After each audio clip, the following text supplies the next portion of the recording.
Hey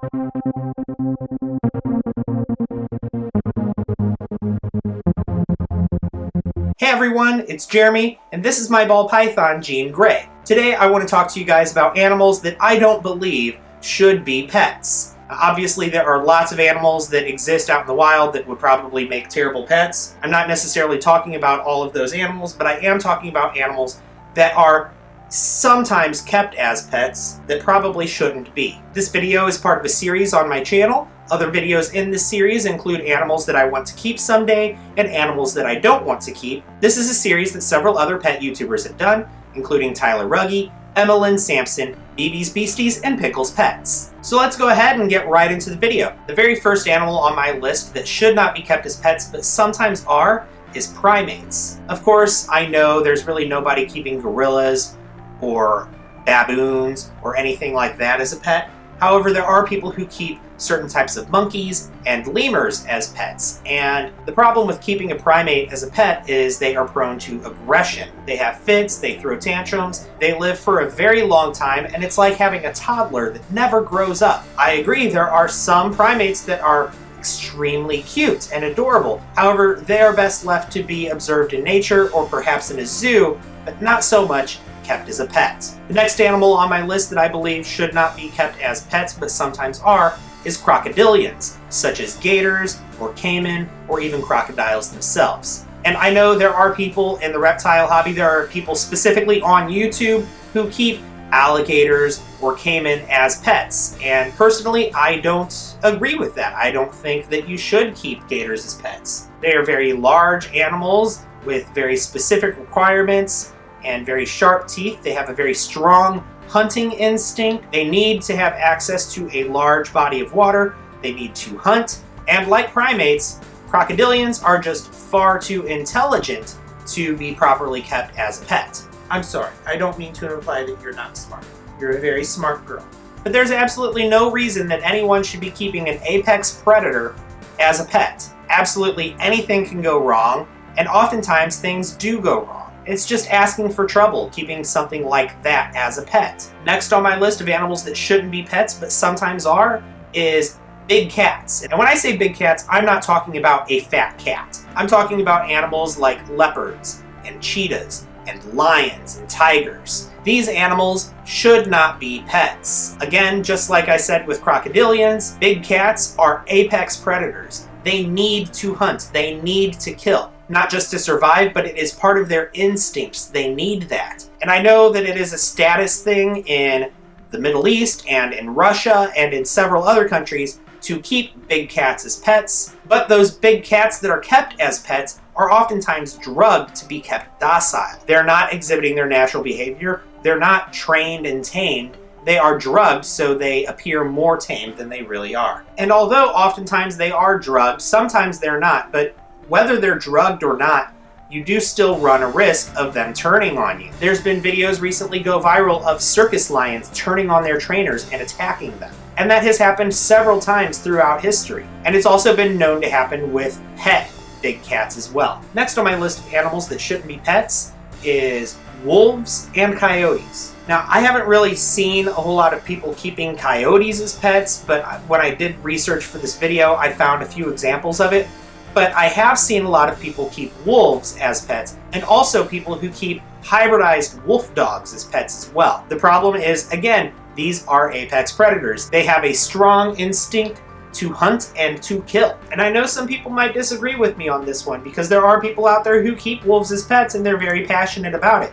But I just personally don't think that wolves should be pets. I think they deserve to be in the wild as nature intended, hunting and living with their pack. The next animal on my list, I guess, is more circuses that keep them than people keeping them as pets, but I'm going to include them in this video anyway, and that is bears. They are just massive creatures that require a ton of space. They have very specific needs, such as hibernation and a high-protein diet, and they're just very super intelligent animals. Again, just like with big cats, I've seen videos go viral recently of circus bears turning on their trainers and attacking them. I feel like that's just something that's inevitable when you keep a bear in captivity. Eventually it's going to turn on you and try to kill you. The next animal on my list of animals that shouldn't be kept as pets is bats. Now, you don't see a whole lot of people keeping bats as pets, but there are a few people out there who do. And the problem with this is bats are 100% nocturnal. So when you're awake during the day, they're asleep, and when you're asleep at night, they're awake. They do best in groups. They fly constantly all night long.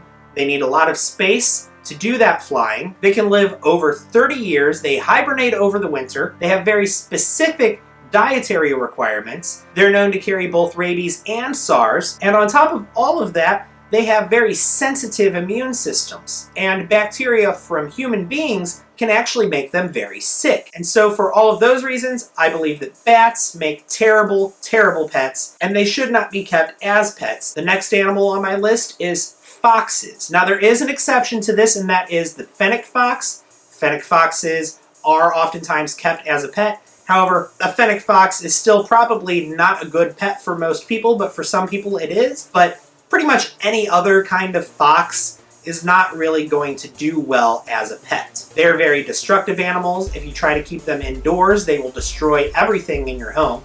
They will pee on everything, chew everything up, claw everything up. They also enjoy hunting other small animals, so if you happen to have like a cat or a small dog, there's a good chance that the fox will hunt that animal and may injure or even kill it. And also, just like with many other animals on this list, they are somewhat intelligent, and keeping them is like keeping a toddler with a behavioral disorder that never grows out of being a toddler. The next animal on my list of animals that should not be kept as pets are birds of prey. Now, I don't really have a problem with people who keep birds as pets. You know, people keep budgies and pigeons and macaws and all types of other birds as pets all the time, and I think that's absolutely fine.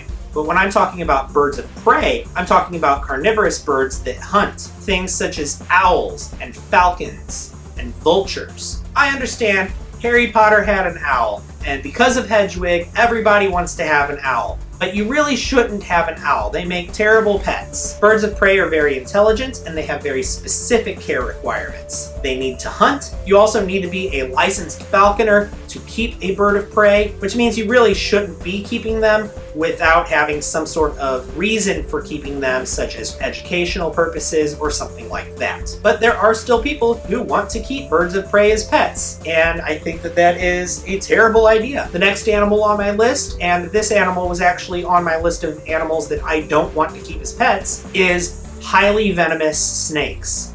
Now, mildly venomous or rear-fanged venomous is one thing, like, you know, a hognose snake or something like that. That's absolutely fine. That is not what I'm talking about. But I'm talking about cobras and vipers and rattlesnakes. Those should not be kept as pets. And you would think that they're not, but they are. There is a whole community of people who keep highly venomous snakes as pets. Believe it or not, there's actually a morph market for rattlesnakes. I mean, I was shocked to hear about that. And in some states, like Texas, for example, you can just go and buy a rattlesnake at an expo. In several states and countries, yes, you do need to have special permits in order to keep venomous snakes. However, in other states and countries, you don't. And in the US, the laws kind of vary from state to state. So depending on what state you live in, you might actually be able to just go to a reptile expo and buy a rattlesnake. And the thing about these highly venomous snakes is they rely on their venom to kill their prey. They don't constrict their prey necessarily. They literally bite it and then wait for it to die, and then they eat it. Heck, sometimes they start eating their prey before it dies. But even though a human is too large to be eaten by one of these highly venomous snakes, snakes can still strike defensively. Or as a feeding response, they may actually think they're being fed when they're not and strike at their keeper. Or they may miss their food and tag their keeper. There's several reasons why a snake could potentially bite someone other than they're trying to eat them. And with highly venomous snakes like rattlesnakes and vipers and cobras, I just don't see any kind of reward in keeping those animals as a pet. I just don't see the appeal in keeping an animal that could kill me with one bite. And that brings us to the final animal on my list, which is whales and dolphins. Yes, whales and dolphins are two totally different animals. However, I am grouping them together here because of their similarities. Dolphins are known for being super intelligent and social with each other. They establish social hierarchies. They actually play for enjoyment. They do things just for fun. They have jokes. Don't confuse their lack of fingers and technology for a lack of intelligence, because it's certainly not. And then whales are actually owners of the largest brains on the planet. And just because they live underwater does not mean they're not using that brain for intelligence. I believe they are. Now, obviously, whales are huge. Keeping one at home as a pet would be unreasonable, next to impossible. But even dolphins require a huge amount of space to swim. You can't put a dolphin in a few hundred gallons of water. You can't even put a dolphin in a few thousand gallons of water. You need hundreds of thousands of gallons of water to keep dolphins. And you can't just keep one, you would need to keep a whole society of dolphins. And so to keep dolphins as pets, you would need to have a huge commercial facility in which to do it. Whales are even more unreasonable because they require not just hundreds of thousands of gallons of water, but millions of gallons of water. In fact, I would even argue that places like zoos and SeaWorld are still not giving their dolphins and their whales enough room to live long and happy lives. We're talking about animals that are so intelligent that some people, myself included, believe that their intelligence actually rivals our own. And can you imagine being trapped in one room for your whole life? Even if that room is the size of a gymnasium, can you imagine being trapped in that room for your entire life? Never getting to meet new people, just the other people that are in that room with you. Never being able to go out and explore the world. That is what the life of a captive dolphin or a captive whale is like. And so for those reasons, I don't believe whales and dolphins should be kept as pets. And even public aquariums, I feel like, are still not the best home for them. They deserve to be in the wild. Well, there you go. That is my list of animals that I personally believe should not be kept as pets. Yes, there are more animals that I did not cover in this video. However, if I listed every animal that should not be kept as a pet, I would be listing thousands of animals, and this video would go on forever. Before this video ends, I do have one quick announcement to make, and that is that I now have a P.O. box. Several people have asked me to open up a P.O. box so they can send me things, and I now have a P.O. box. I'll leave the address right here on the screen for you. So please feel free to send me stuff. I would really enjoy getting stuff from you guys. And if you do send me anything, I'll be sure to open it up on camera. Thank you so much for watching this video. I hope you enjoyed it. And if you did enjoy it, hit that like button down below. And also, if you're new here, hit the subscribe button and the notification bell so that way you get notified whenever I upload a new video. As always, thanks for watching, and I'll see you next time.